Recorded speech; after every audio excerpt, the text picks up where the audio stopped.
कलयुग की सती पाठ 19। सभी देवी देवताएं एक साथ बोल पड़ते हैं, हम सभी सहमत हैं। परम पिता ब्रह्मा देव, तो ठीक है, स्वर्ग से मानव आत्माओं के बीच में रह रहे किशोर की आत्मा को यहाँ बुलाया जाए। दो दूत तुरंत जाते हैं और किशोर की आत्मा को लेकर आ जाते हैं। आवो मानव, इस देवगण सभा में तुम्हारा स्वागत है। ये सभा तुम्हारे लिए ही रखा गया है। आप त्रिदेव त्रिदेवियों सहित सभी देवगण को मेरा कोटि कोटि प्रणाम। आयुष्मान भव। मैं कृतार्थ हो गया। परमपिता, आप सबों के एक साथ दर्शन पाके कहिए क्या आदेश है मेरे लिए।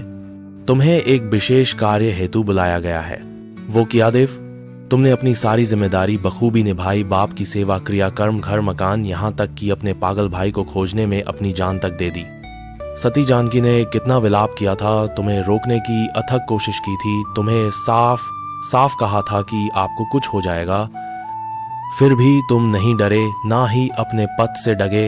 अपने घर परिवार की जिम्मेदारी तो निभा दी, पर अपनी पत्नी और अपने बच्चों की सारी जिम्मेदारी अभी धरी की धरी ही है। इसलिए हम सब ये चाहते हैं कि तुम पुनः धरा पे जाओ और अपनी सारी जिम्मेदारी बखूबी निभावो। इस बार अपने सारे कर्तव्य धर्म फर्ज निभाने के बाद ही वापस आवो। मुझे कोई आपत्ति नहीं है प्रभु, पर आपसे एक वचन चाहता हूँ। हाँ ठीक है, तुम बताओ क्या इच्छा है तुम्हारी। प्रभु, मृत्यु को प्राप्त करते वक्त मानव को काफी तकलीफों से गुजरना पड़ता है। मैं नहीं चाहता इस बार फिर से शरीर छोड़ते वक्त मुझे किसी कष्ट से गुजरना पड़ता है। तथास्तु, इस बार तुम्हें शरीर छोड़ने वक्त कोई कष्ट नहीं होगा। तो ठीक है प्रभु, मैं तैयार हूँ। ठीक है, अब तुम स्वर्ग में आराम करो, वक्त आने पे तुम्हें वापस जाना पड़ेगा। जी प्रणाम सभी देवगण। आयुष्मान भव। पुनः दो दूत किशोर की आत्मा को लेकर चले गए थे। ब्रह्मदेव ने कहा, तो ठीक है, आप सबों की सहमति के साथ ये सभा पूर्ण होती है।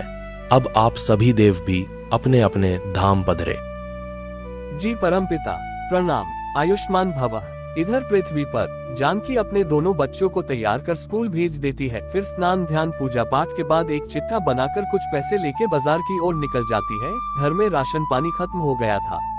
रास्ते में दो आदमी जा रहे थे। एक ने कहा, बेचारी जवानी में विधवा हो गई। उसके इतना कहते ही वो आदमी गूंगा हो गया। जानकी तेजी से आगे बढ़ रही थी कि दोनों आदमी आगे आके उसका रास्ता रोक खड़ा हो गया। जानकी डर गई, क्या हुआ, क्या कर रहे हैं आप लोग, हटिए रास्ते से।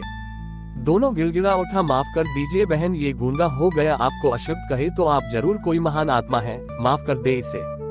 जानकी अकबका गई, बस इतना ही बोल पाए, नियत साफ रखिए, सब ठीक हो जाएगा। जी जी। जानकी के माफ करते ही उस आदमी